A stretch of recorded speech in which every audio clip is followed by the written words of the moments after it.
नमस्कार दोस्तों, मैं हूं सचिन कुमार और आपका एक बार फिर से स्वागत है हमारे रेल कामगार चैनल में।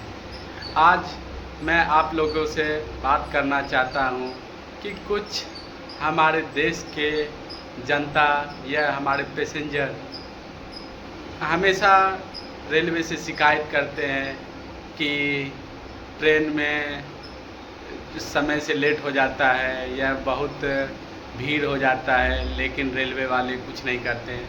तो मैं उन लोगों से कहना चाहता हूं कि अभी रेलवे में 2.5 से 3 लाख वैकेंसी है, फिर भी रेल कामगार दिन रात मेहनत कर पूरे देश के पैसेंजर को एक स्थान से दूसरे स्थान तक ले जाता है और ना किसी से शिकायत करता है कि मेरे साथ ये परेशानी है, वो परेशानी है। और हाल फिलहाल एक इंस्टाग्राम का वीडियो भी वायरल हुआ कि रेलवे का एक यूनियन का पट्टा लगाकर रेल कामगार किसी भी एसी कोच हो या सेकंड क्लास में हो फ्री ट्रैवल करता है। उस पैसेंजर के लिए मैं संदेश देना चाहता हूँ कि यूनियन का पट्टा इसलिए लगाया जाता है क्योंकि यूनियन वो सिर्फ रेल कामगार का ही नहीं, पूरे देश का विकास, देश की युवा के लिए क्या काम कर सकते हैं उसके लिए कार्य करती है। जो कि आपको हम नेशनल रेलवे मजदूर यूनियन के महामंत्री बेनू पी नायर का क्या सोच है देश की युवाओं के लिए, वो आपको इस वीडियो में मैं डाल दूंगा, जो कि आप देख सकते हैं। आजकल देखते हैं कोई भी पब्लिक बोलते हैं कि NRMU का तो पट्टा लगा लिया तो TT आपको कुछ नहीं कहेगा। ऐसा नहीं होता है। जो कि आपको मैं बता दूं, जो फर्स्ट क्लास के पास के लिए एलिजिबल होता है वो कर्मचारी फर्स्ट क्लास में ट्रैवल करते हैं, या तो आप उसका पास TT को बोल के चेक करवा सकते हैं। ऐसा नहीं होता है। और NRMU के ऊपर आपके बोले तो उंगली उठाने से पहले NRMU का इतिहास देख ले कि वो देश के लिए क्या किया। कहीं भी सूखा हो, अपना नंदुवाड़ा में सूखा हो, बिहार में बाढ़ हो या कहीं भी कोई भी समस्या हो, NRMU सबसे पहले तैयार होती है कि देश के सेवा के लिए। अभी हाल फिलहाल में कोरोना काल में हमारे महामंत्री साहब का कम से कम 25 से 30 बार कोरोना टेस्ट हुआ, लेकिन अपने बेनू पी नायर कॉमरेड ने कभी भी पीछे नहीं हटा, बताया कि मैं देश के सेवा के लिए हमेशा आगे रहा हूँ, रहूँगा और सेवा करता रहूँगा। आपको इस वीडियो में ही कॉमरेड बेनू पी नायर के विचार के बारे में बताना चाहूँगा कि कॉमरेड बेनू पी नायर ने रेलवे में रिटायर्ड कर्मचारी को फिर से लेने की बात कही गई है, उसका पुरजोर तरीके से विरोध किया और कहा कि नहीं, देश के बहुत सारे बेरोजगार युवा देश में हैं, पहले उस युवा को रोज़गार मिलना चाहिए, उसके बाद ये रिटायर्ड कर्मचारी जो फिर से आ रहे हैं, इनसे हमारे ना देश का भला होगा ना रेल का भला होगा। इस विचार के साथ हमारा नेशनल रेलवे मजदूर यूनियन काम करता है। इसके लिए मैं उन पैसेंजर को कहना चाहता हूँ कि यदि आप किसी यूनियन या किसी संस्थान के ऊपर उंगली उठाते हैं तो पहले उनके बारे में पूर्ण रूप से जानकारी ले ले, उसके बाद आप प्रश्न पूछें और उनका क्या सोच है, क्या विचार है, उन पे गहन अध्ययन कर लें, क्योंकि उंगली उठाना आसान है। इससे अगर हम देश की सेवा करते हैं तो थोड़ा दुख होता है कि मैं जिस देश का सेवा करता हूँ उस देश के लोग हमारे ऊपर बिना मतलब का उंगली उठाता है। तो चलिए आपको कॉमरेड बेनू पी नायर का एक जोरदार, जोश से भरपूर वीडियो से आपको संबोधित कराता हूँ।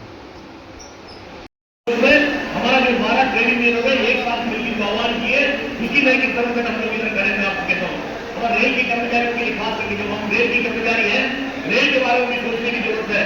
आज नौजवान साथी मुंबई के अंदर, महाराष्ट्र के अंदर, पूरे हिंदुस्तान के अंदर लोगों को नौकरी नहीं मिल रहा। भारत रेल के अंदर करीब 2.5 लाख वैकेंसी है। अभी पिछले 2024 के अंदर देश के अंदर जो चुनाव चल रहा था, सारे अखबार के जरिए हमको पता चला करीब 24% बेरोजगारी है। कितनी नौजवान साथी लिखे पड़े बाहर घूम रहा, लेकिन हर रेल के अंदर नई नीति ला रहा है। क्या नीति है? हर रेल के अंदर कह रहा है जो रिटायरमेंट होने वाला, जो 60 साल के बाद में जो रिटायरमेंट होने वालों को फिर से नियुक्त किया जा रहा है। इससे ज्यादा शर्मनाक बात नहीं मैं आपको कहना चाहता हूँ। इस देश के अंदर बेरोजगार माहौल हो रहा है।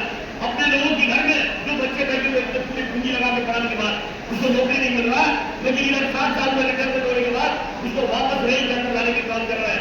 अधिकारियों से लेके जेल ऑफिसरों से लेके सीनियर के ऑफिसरों से लेके जूनियर के ऑफिसरों से लेके सीनियर सपोर्टेंट से लेके टेक्नीशियन तक, क्लास और कर्मचारी तक हमारे रेल के अंदर लाने की कोशिश है। इसकी विरुद्ध हमारा लड़ाई मैं कहता हूँ, नौजवानों को नौकरी दो, रेल के अंदर जो वैकेंसी है उसे भर्ती करो। हमारा जो लोग ओवरलोड को काम कर रहा है, 4-4 आदमी की काम दिए गए कर्मचारी कर रहा, एक कम होने का काम होगा, सुरक्षा होगा, ये हमारा कहना है। इसलिए हमारे जो ट्रेड यूनियन पूरी देश के अंदर जो बंद कर रहा है उसकी समर्थन हम लोग कर रहा है। हमको समझ में आना चाहिए जो मोटरसाइकिल के अंदर कॉम्बिनेट की पैकिंग बेचने की बात की, 400 पटिया बेचने की बात की, 150 गाड़ियां बेचने की बात की, उसके विरुद्ध अगर किसी ने लड़ाई किया होगा, यही लाल झंडे के लोगों ने, यही नेशनल लेबर मजदूर यूनियन ने, यही ऑल इंडिया लेबर फेडरेशन ने करने का काम किया। ये मैं आपको कहना चाहता हूँ। अभी सारे ऑफिस है, आपने देखा होगा कुछ समय पहले हमारा जो 8वां वेतन आयोग, कब 8वां वेतन आयोग के लिए सरकार ने समर्थन कर दिया, 8वां वेतन आयोग होगा। सारे अधिकारी भी पूछने लगा, सारे कर्मचारी भी पूछने लगा 8वां वेतन आयोग कब मिलने वाला है। अभी हमारा पीएम चला था, कुछ पीएचडी ने पूछा 8वां वेतन आयोग के बारे में आपको क्या कहना है, लेकिन 8वां वेतन आयोग के लिए कोई अध्यक्ष या कोई कमेटी का सदस्य का गठन अभी तक नहीं हुआ। तो हमारा जो 12 सेक्टर ट्रेड यूनियन पूरे देश भर के अंदर कर रहा है, उनका कहना है कि जो 8वां वेतन आयोग के आपने जो अप्रूवल देने के काम किए, इसको अध्यक्ष का गठन करो, इसकी कमेटी का सदस्य को विलीन करो। ये हमारे लोगों के मांगे मैं आपको कहना चाहता हूँ। मैं हमारा कर्मचारी को कहना चाहता हूँ, हमारा रेल मंत्री जी मेरा काम भी अच्छे करते हैं, लेकिन बीच बीच में ऐसे भी बात करते हैं हम लोग प्राइवेटाइज नहीं करेंगे, हम लोग रेल को बिकने नहीं देंगे, बहुत अच्छे बात करने के काम करते हैं। लेकिन हम लोग इस बात को नहीं भूलना चाहिए, जिस दादर स्टेशन में हम लोग खड़ा है, यही दादर स्टेशन की प्लेटफॉर्म सफाई करने के लिए हमारा रेल की कर्मचारी हुआ करता था। इस प्लेटफॉर्म को सफाई करने के लिए, पूरी प्लेटफॉर्म की सफाई करने के लिए दादर स्टेशन के अंदर सफाई वाला कर्मचारी हुआ करता था। यही दादर स्टेशन की बगल में हमारा सीएमडब्ल्यू डिपो है, उसके अंदर सफाई करने के लिए हमारा सफाई वाला कर्मचारी रेल का हुआ करता था। लेकिन आज रेल के अंदर कोई सफाई वाला कर्मचारी नहीं है। इसका मतलब रेल के अंदर सफाई का काम बंद हो गया, बंद हो गया क्या रेल के अंदर? तो रेल के अंदर सफाई का काम कौन कर रहा है, इसके ऊपर विचार करने की जरूरत है।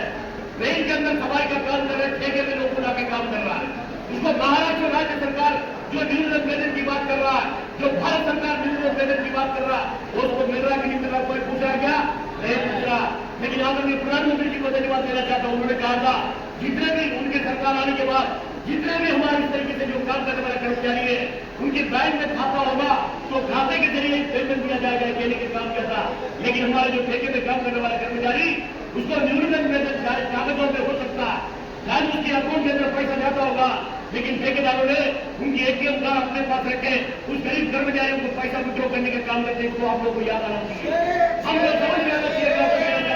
अगर वही रेल के कर्मचारी होता, उसको कम से कम आज के दिन में 40,000 रुपये को तनख्वाह मिलता, सारे सुविधाएं मिलता, उनको आने जाने की नौकरी, उनकी हॉस्पिटल की सुविधा, उनको रहने की सुविधा, उनको बच्चे को पढ़ाने की सुविधा।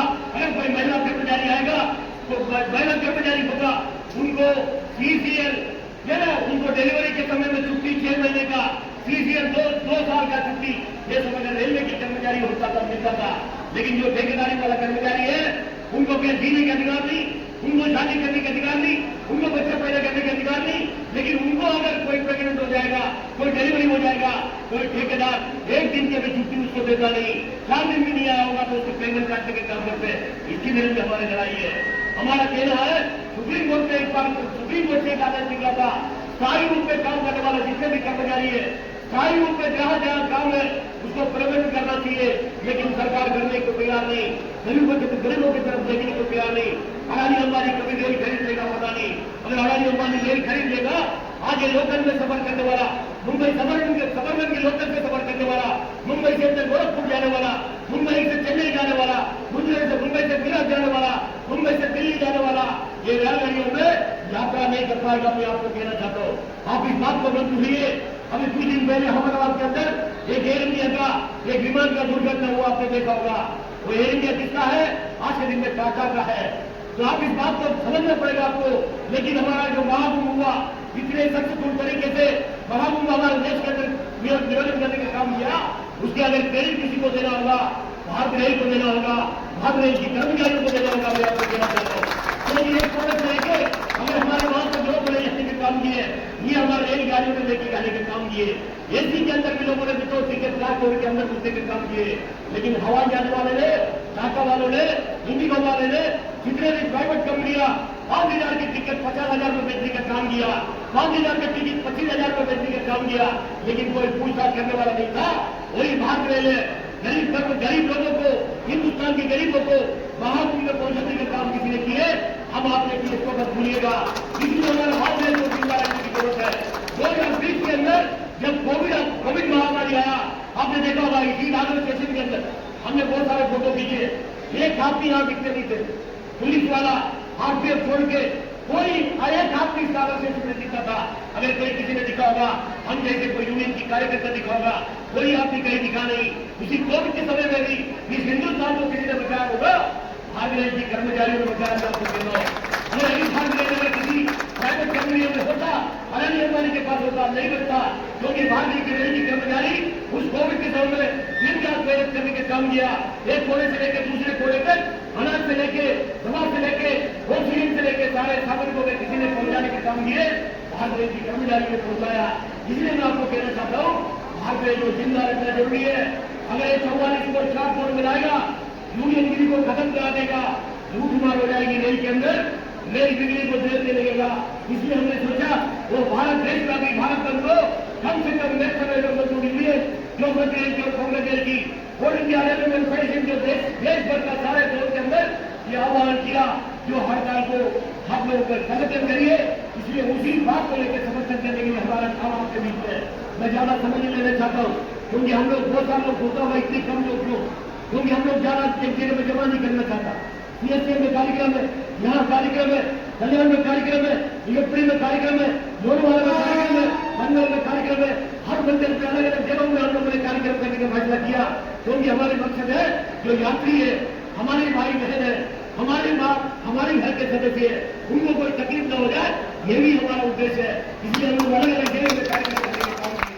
लेकिन इसके लिए हमको कमजोर न समझिएगा, कोई भी हमको कमजोर समझता होगा, कमजोर नहीं। हम जमीन पर चल के चलने वाले लोग हैं, झुक के चलने वाले लोग हैं। सबसे ज्यादा ताकतवर झुक के ही चलता मैं आपको देना चाहता हूँ।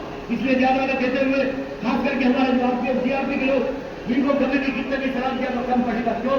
हम लोग अगर 50 लोगों को भी लेके निकलेगा, उनकी अपनी मर्जी की ड्यूटी है, उनको करना पड़ता है। कभी कभी हमारे लोग गुस्सा होता है, ये क्यों हमारे साथ में करता है? यार उनकी ड्यूटी है भाई, तुम्हारा भाई साहब भी रहेगा, तुम्हारा कोई घर के रिश्तेदार भी होगा, अगर उस वर्दी के अंदर होगा, उनको सरकार के कारण जिस काम के लिए उनको नियुक्त किया वो करना ही पड़ेगा। इसलिए नाराज होने की सवाल नहीं, लेकिन उनको मैं धन्यवाद इसलिए देना चाहता हूँ, क्योंकि हर समय में कोई भी कार्यक्रम हुआ, वो हमारे बीच में हमारे कार्यक्रम को सफल बनाने के लिए नहीं बोलता, लेकिन कम से कम देखने के लिए हमारे बीच में रहता है। लेकिन जो तकलीफ उनको होता है उसके लिए क्षमा भी चाहता हूँ। लेकिन हमारे साथ में इस कार्यक्रम को देखने का मौका उनको इसके जरिए मिलता है, उसके उनको धन्यवाद भी देना चाहता हूँ। ज्यादा समय नहीं लेते हुए हमारा जो हर कोने में, यानी कि कोला से लेके, करेल से लेके, माटिंदा से लेके, लाइका से लेकर उत्तर के सारे लोगों को धन्यवाद देना चाहता हूँ। मैं जल्दी इसलिए खत्म हो रहा हूँ, क्योंकि माटिंदा परेड के अंदर भी समय पर पहुंचने की जरूरत है। और हमारे जो मंडल अध्यक्ष है, हमें पुष्कर पार्टी एक ताली बजाएंगे उनके लिए, पुष्कर पार्टी मुंबई मंडल का अध्यक्ष भी और सेंट्रल रेलवे का employees credit cooperative society, Asia खंड की सबसे बड़ी सोसाइटी है। कहा था एशिया खंड की सबसे बड़ी सोसाइटी है, उस सोसाइटी का अध्यक्ष भी है।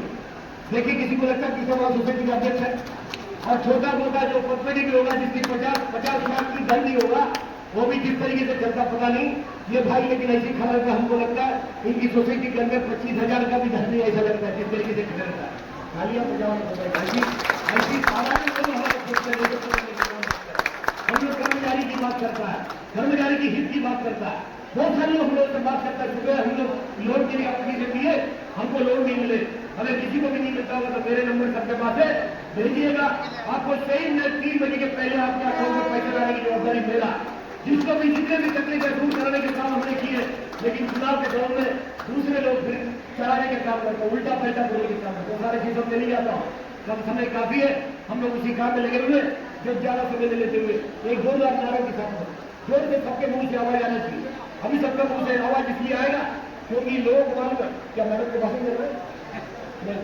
अरे हम तो चाहते कोई भाषण कर रहे तो एक जोर से नारा मेट्रो में जो जूनियर जिंदाबाद, मेट्रो में जो जूनियर जिंदाबाद, गुजरात के मजदूरों एक हो, गुजरात के मजदूरों एक हो, ऑल इंडिया रेलवे फेडरेशन जिंदाबाद, ऑल इंडिया रेलवे फेडरेशन जिंदाबाद, हिंदू मजदूर सभा जिंदाबाद, हिंदू मजदूर सभा जिंदाबाद।